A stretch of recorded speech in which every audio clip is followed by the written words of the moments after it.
Gedong Kirtia Singaraja, gudang ilmu yang terlupakan. Bali sungguh luar biasa. Ia bukan hanya sebuah pulau yang terkenal akan keindahan alamnya, tetapi memiliki gudang kekayaan intelektual yang tak terukur. Gedong Kirtia adalah salah satu tempat istimewa di Bali, letaknya di kota Singaraja, Bali Utara, yang merupakan bekas ibu kota Kerajaan Buleleng. Namun sayang, gudang harta karun pengetahuan ini seolah dilupakan, bahkan oleh kaum terpelajarnya sendiri. Gedong Kirtia dibangun pada zaman Belanda yang bertujuan untuk menyimpan lontar-lontar dan manuskrip kuno di Bali dan Lombok. Penamaan Gedong Kirtia diusulkan oleh Raja Buleleng, I Gusti Putu Jelantik, di mana Kirtia merupakan bahasa Sanskerta yang artinya institusi. Akhirnya tempat ini diberi nama Kirtia Levrin van der Toek yang didirikan pada tanggal 2 Juni 1928 di kota Singaraja dan dibuka untuk umum pada tanggal 14 September 1928. Aura intelektual sudah sangat terasa ketika saya memasuki gedung ini. Keberadaan ribuan lontar membuat saya takjub.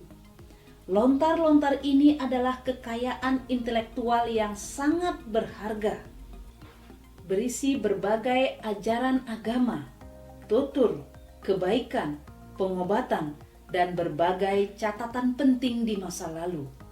Bahkan perpustakaan lontar ini diklaim sebagai satu-satunya di dunia. Lontar-lontar di Gedong Kirtia dibagi atas beberapa golongan. Yang pertama adalah Weda, yang sudah dijelaskan dalam berbagai ajaran-ajaran Weda di Bali. Golongan agama, Warige, Itiasa, Babat, dan Tantri. Pada golongan agama kita melihat banyak lontar yang sangat bermanfaat seperti Serat Niti, Niti Praja, Niti Sastra, Raja Niti yang sangat berguna dan sangat bermanfaat untuk kita pelajari. Demikian juga pada golongan-golongan yang lain. Di bagian lain saya semakin takjub dan kagum dengan sebuah ruangan besar lengkap dengan tempat untuk membaca yang diisi dengan buku-buku yang luar biasa. Saya menemukan rak buku dengan tumpukan hasil-hasil penelitian yang luar biasa yang telah dilakukan di Bali dan sekitarnya sejak tahun 1800. Di sini juga saya menemukan teks Upanishad yang diterjemahkan oleh Profesor Hum.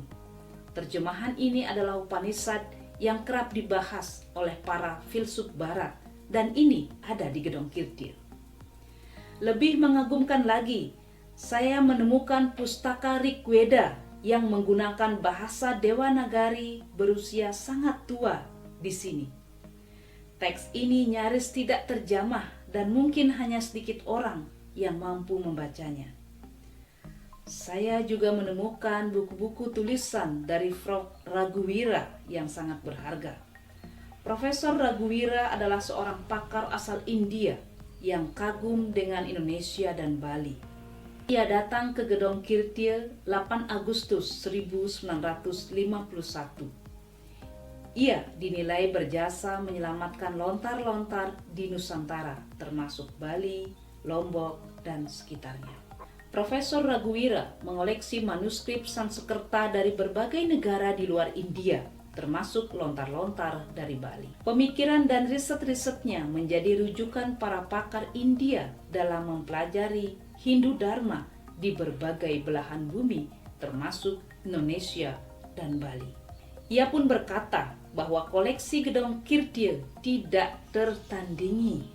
Dan yang mencengangkan bagi saya adalah saya menemukan buku filsafat pemikiran Mandana Misra tentang Brahma Siddhi. Buku ini sangat penting dan berharga dalam pembelajaran filsafat Vedanta.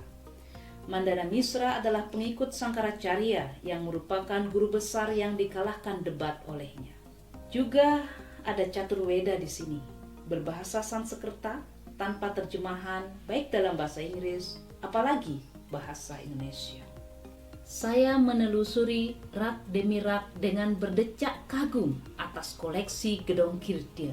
Namun sayang, di tengah kegembiraan ini terselip kesedihan yang amat dalam. Buku-buku di sini tampak banyak yang lapuk, bahkan berdebu, bertanda kurangnya dijamah manusia. Kepala UPTD Gedong Kirtia, Ibu Dewa Ayu Putu Susilawati SSM Hum menyatakan, memang benar pengunjung sangatlah minim, terlebih yang sengaja datang untuk membaca. Pihaknya sudah bekerja keras agar banyak kalangan menjadikan Gedong Kirtia sebagai tempat untuk belajar. Tetapi kenaikan jumlah pengunjung belum signifikan, terlebih di masa pandemi. Ia berharap kaum cendekiawan berkenan turun gunung dan menjadikan tempat ini sebagai tempat untuk mengasah pengetahuan, diskusi, maupun kegiatan bermanfaat lainnya. Memang pemerintah memiliki tanggung jawab atas hal ini. Tetapi kita tidak bisa menyalahkan pemerintah yang mungkin memiliki anggaran cukup terbatas. Gudang pengetahuan ini mestinya dijaga dan dirawat oleh seluruh masyarakat Bali, bahkan negara ini. Saya Dr. Surpi Arya Dharma mengajak anak-anak muda, para siswa, mahasiswa, terlebih mahasiswa Hindu dan dosen. Mari kita jadikan Gedong Kirtia sebagai tempat belajar, dan gudang ilmu ini harus dimanfaatkan sebaik-baiknya.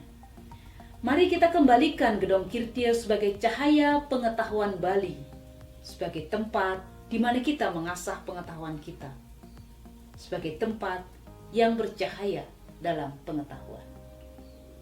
Jai Ho, Om Santi Santi Santi Om.